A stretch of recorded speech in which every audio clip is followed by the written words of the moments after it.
Richard, good to see you. What have you done with the couple of weeks? I'm not going to say grace because I imagine you've flogged them, haven't you? No, not flogged them really. I think at this stage of the year it's about making sure we're fresh come tomorrow night. So I think, post the whole game, we gave the guys a couple of days off, brought them in at the back end of the week and went through some review and, a little bit of review of where we're at and what's expected and, a couple of things we need to improve on and some things we need to keep doing too. A couple of days off at the weekend and then back into it early week. So we've had a good, refresh if you like, but we've also got plenty of hard work done too. So what's the mood like? Is it calm or is it quite tense because there's 6 games to go and it's all a bit tight at the bottom? It's pretty calm. It's pretty calm, pretty positive and fairly determined, I think. Undoubtedly losing our last 2 has been a setback.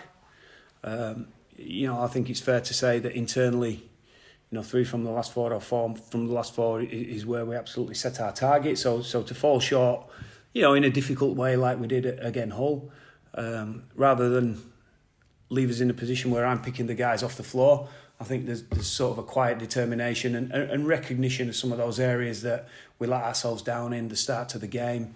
Not nailing a couple of areas and just fixing that up and getting it right. We've got a fit and healthy squad. Stevie Ward's sort of back on the horizon in a week or 2, which at this stage of the year, is a real positive. So the mood and the general determination around the camp, the togetherness as a squad, is very, very good. But we've got to nail it when it matters most, and that's Friday night. And a game that you see as one that's very winnable, is it in what's left of the season? I look at our 6 fixtures and I think every game's winnable. But I also think every team's going to be determined and motivated for their own reasons. And every game can be a tough contest. But undoubtedly, people will look to our respective league positions and the difference in the points and obviously, look upon this game as a must-win for both teams. Stevie Ward, you mentioned there then, Richard. I mean, how big an impact can he have by the end of the season? Could it be a case of perfect timing? Oh, well, I hope so. We won't expect too much from Stevie initially, having been out for so long, but there's no doubt he's a quality player and he's a terrific athlete. And within our squad, he's a guy that's happy to shoulder the burden of responsibility in whatever role he plays. So to get him, hopefully fully fit at the back end of the year will be like getting a new player in and give us a real shot in the arm in terms of energy and experience and determination. He has played a massive role when he's not been in the team. Stevie, along with Jamie Jones Buchanan, a number of weeks ago when I guess we had to, for want of a better description, sort of reboot ourselves a little bit really, and I guess redefine some standards and what we're about, and I guess concentrate a little bit more on ourselves and the team dynamic. I think Stevie and Jamie really stood up and came to the fore. The guys that have been at the club probably 10 years and 20 years. And, while they've not been able to contribute on the playing field as much as they would have wanted this year, they've certainly given us a tremendous contribution behind the teams in, as I say, that period where we felt, we got to bring this back in and start again, really. Richie Myers back from suspension. How do you assess his partnership that's been growing with Rob Louis? Yeah, hit and miss, if I'm honest. I think initially they were really, really good, and I just felt in the Hull KR game, we lost our way. Our kicking game were pretty poor. We would expect a lot more in that department, and I thought we failed to function as a partnership and played 2 individual within that game. So obviously they had the whole game off because of Richie's suspension. I thought Cameron came in and did a really good job. We had a bit of a different setup over on that side with Cameron and Liam Sutcliffe playing slightly different roles at different times in the game. But Cameron's remit was to try and get the ball to Rob in good situations as much as he could, and I felt he did that. We had very, very limited ball in the opposition's half. Possession-wise, so we had to score from deep and get some ball movement and energy from his own half, which I thought in the second half, when we stopped making as many errors, they did really, really well. So I thought Cam did a great job for us there, and we'll be looking for, I guess, some of the good parts that Richie brings, we're also looking for some more consistency in his game too. A couple of milestones in the game. Ash Handley first. It's his 100th, isn't it, for the Rhinos? We know he can score tries. Yep. How do you think his overall game has developed in that period, would you say, Richie? Outstanding.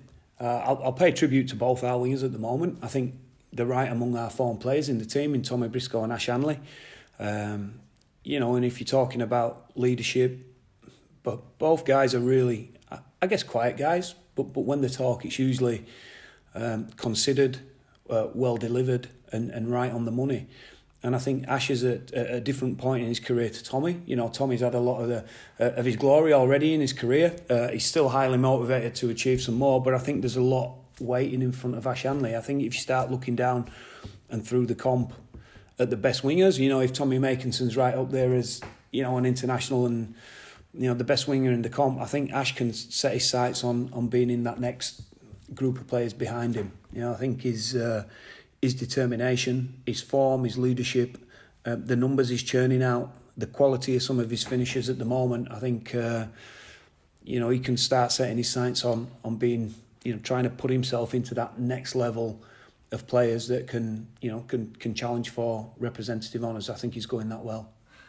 And the Giants, Jermaine McGilvery's what's his 300th appearance for him. I mean, it should be a great contest. Well, it should be, shouldn't it? It should be a great contest. He's still producing after all these 300 years, games. Yeah. That's it. The way Jermaine plays the game too, he's very direct.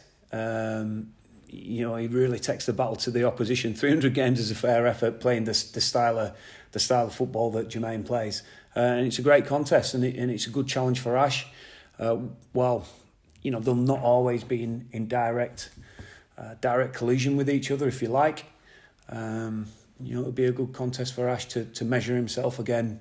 A player that's been a tremendous player for a long period of time. And do you see the whole game being a good contest as such, and an open contest, or what do you think? Yeah, you would hope so. I think sometimes when we're talking about the bottom 4 or 5 teams playing in these type of battles, I think sometimes they can get a little bit, some anxiety can creep in.